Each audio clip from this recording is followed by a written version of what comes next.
Hello, I would like to welcome you on the weekly minutes of the Parasha specs, and now we are starting with the Parasha that is called Noach, and this is the second in the first book, the second chapter. That still we are in the Keter. That meaning that we can still like manifest. We are working about. We are working about our to manifest our things, but it's like hidden. So we could working on it. Okay, and yeah, just a second.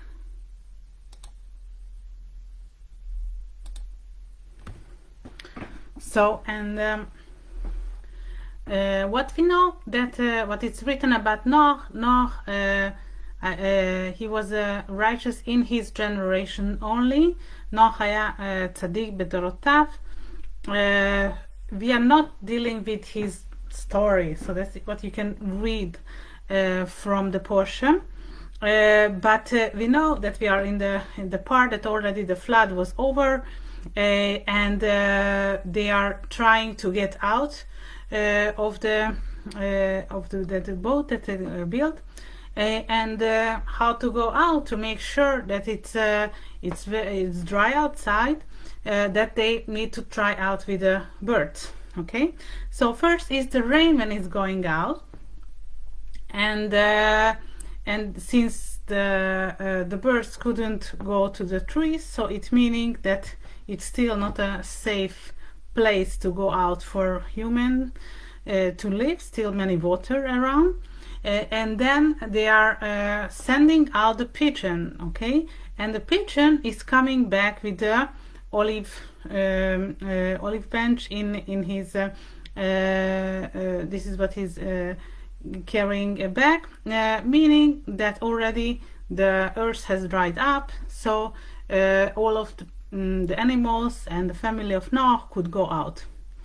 And so that's what I'm going to explain you in details. That's further on in the fourth aliyah, that it says כל החיה אשר איתך מכל בשר בעוף ובהמה ובכל הרמשת הרמשת על הארץ הוציא יצא איתך ושרצו בארץ ופרו ורובו על הארץ. Bringing forth, in English, bringing forth with the everything, things that if with the all fish, both fowl and cattle, and the very creeping things that are creeping upon the earth, that they may swarm in the earth and be fruitful and multiply upon the earth. The most what we are going to deal with is in this sentence hotzi hatza. Okay, so these two words, and the question is why God have to tell that insist to tell Noach they have to go out. I didn't know by himself, right? That they have to go out.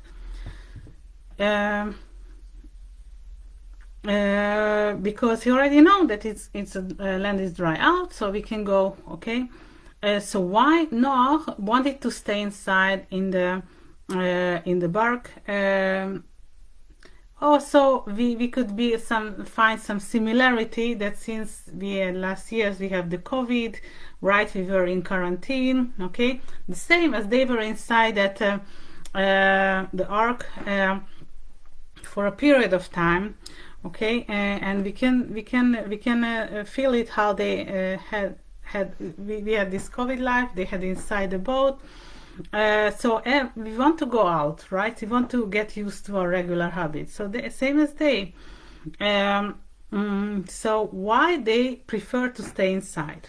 Okay, and furthermore, we need to know that when we are reading the Torah, it has to be 100% accurate. Okay, so meaning that no mistakes can be done. Okay, and the written texts are coming without a nikud, without a vowel. So basically the reader have to know the whole text and everyone follows him, and when he's making, like, could be making a mistake, we have to correct him. So if you hear 100% correct text, because everything is like such a perfectly energetically perfectly appearing there, and if there is some kind of mistake, the energy is not downloaded that manner that God wanted.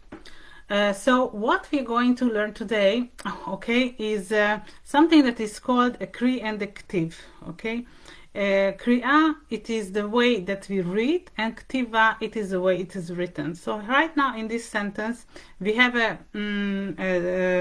we have a differentiated in the text in the Kriya and the Ktiva.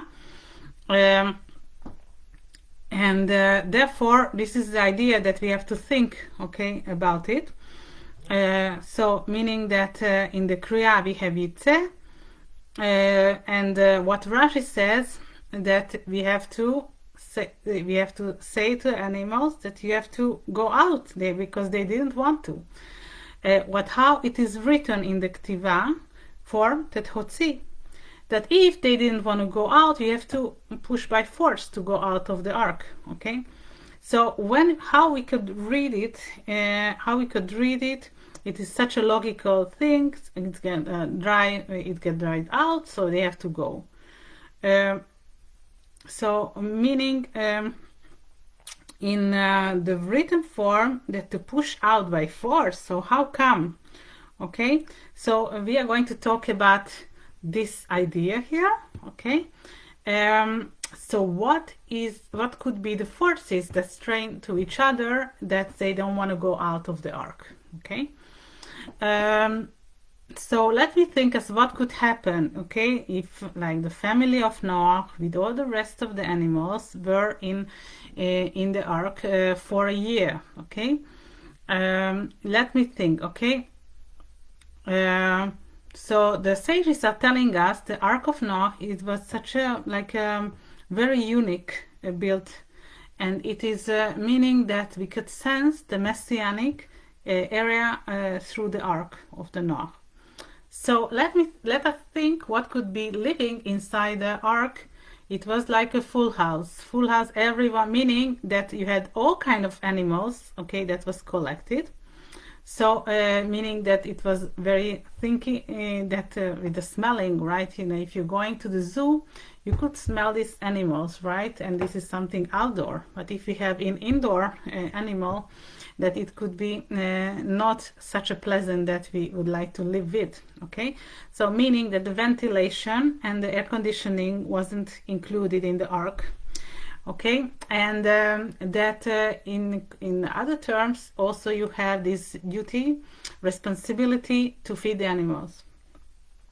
So you have to keep them clean. Okay, so this is what the family of Noach were doing all day and night, to feeding animals, cleaning up after that. So even though they had 24 hours, they were working about it, because imagine how many types of animals they had, right? Okay, and they weren't any zoologists at that time, and they didn't care about it. They think they could manage it. Okay, they didn't care that if they were running out of time, they didn't have enough time to rest, to do other things. Okay, this was their duty. So that was such an interesting, but you know, you have a lot of things to do and they are not pressuring about it. Okay, and also regarding the animals, okay, that they were living with each other, and they weren't quarreling, they weren't eating up the big animals, the small animals. Okay, so also the animals took it very peacefully to live inside the ark. They were locked together. Okay, apart from the ark, like the food chain is working. Okay, meaning that one is eating up the other for to survive. And what the food chain is about, and some species, like if it wasn't happening, some species can overgrow or die. Okay, so we need to have a certain balance in this ecological system, right? Okay, So if we are outside the ark, you have to, every day you have to fight for your life if you are an animal, right? That many things could happen with you. You have to be very careful, okay, to hide or what to eat, right? Okay, but inside the ark, everyone had a cool, relaxating feeling. Everyone was satisfied. The beast predator didn't think devouring someone. Okay, right? Okay. So then, if we continue to think about what happened inside, so it is not surprising that during the whole year that they bought all the food for everyone, for the animals and for themselves, right? Without any fridge, without any restoration. So it was enough, okay? They had no lack of anything, okay? They brought in what they brought in. It was just enough for the time. They didn't know when they want to go out, when they can go out, right? So what they buy, they stocked. So that's true. It could be enough. They wouldn't have been able to replace it anyway because everything was overflowed with the water. So they had a complete storage inside the ark. And it was able to accommodate everything would fit, okay, no problem, or nothing spoiled or nothing became rotten by the time, right? Okay. So how they could have this, like, basically mission impossible, that we go out to buy, like possibly buying for fresh vegetables and food for maximum a week, right? They were there over there a full year and nothing get spoiled, okay? So this is also one of the signs of the Messianic time, okay? So what it says in Isaiah, okay, that וגם זאב עם כבש ונמר עם גדי ירבץ ועגל וכפיר ומריה יחדף ונער קטן ונוהג בה. Right, so meanings. I just forget to put it in English, but what it's meaning that the animals like the wolf wouldn't eat the flocks, right? Okay, so this is the Messianic time. They live peacefully. Okay, they don't need any like physical food to sustain because it is like spiritual time that we are talking about. Okay. So this is something very important to know. What was the forces? Why Noach want to prefer to stay inside the ark? Okay, if we would have been even like being in this special Messianic time, that we don't have anything to take care, no illnesses, nothing, no lacks. Everything is available. We all love each other. We are in unity. We don't know anything. Okay, so this is the way how we are the closest to Hashem, to God. Okay, why you are, however, you leaving the ark, okay, then all the survival instincts are returned, right? So you need to know. So in Noach collected from the kosher animals 7 pairs, and from the non-kosher animal 1 pair. Okay, this all that was collected to be in 1 year period inside the ark. So let's imagine. So all these animals have to leave, right? Imagine they are just going out, and immediately at that minute that we would start we would start to hunt each other, like the animals. They start to go out to look after each other, to eat each other.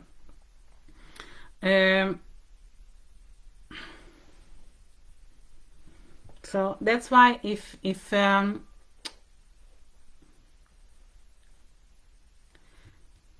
they go out, right, and this is how they start the stopper, right, the lion, okay, immediately would catch the zebra, for instance, and that we would have been afraid that some species would be dying out, okay, be lacking, okay, and then they couldn't be multiplied. Okay, imagine, when I read this sentence to you, it has this multiplication, so all the species have to be grown in the earth after the flood. this is why I continue about the explanation to get this hidden thing that in the Kriya and the Ktiva, okay?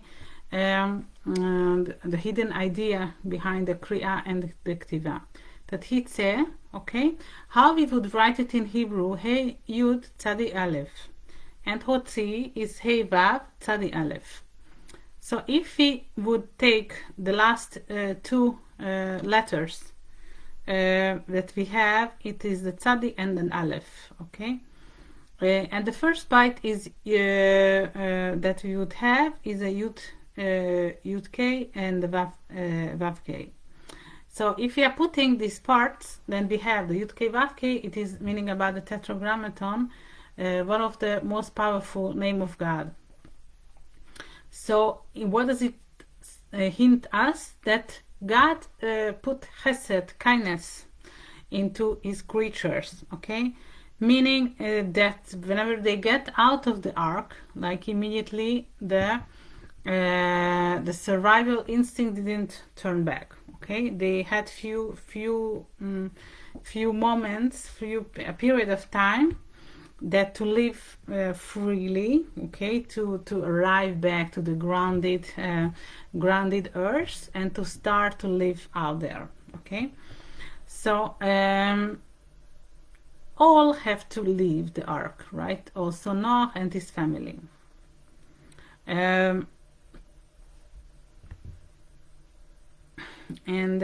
So it is very hard to live this messianic time because it feels good to be there, right? Okay. Also, the same as we had like last month, we had all these festivals, right? It was such a warming. We get one to each other, one festival, another festival, and you know, in the month of Heshvan, that's right, yeah, we don't have any festivals, so we get back to the regular days, okay.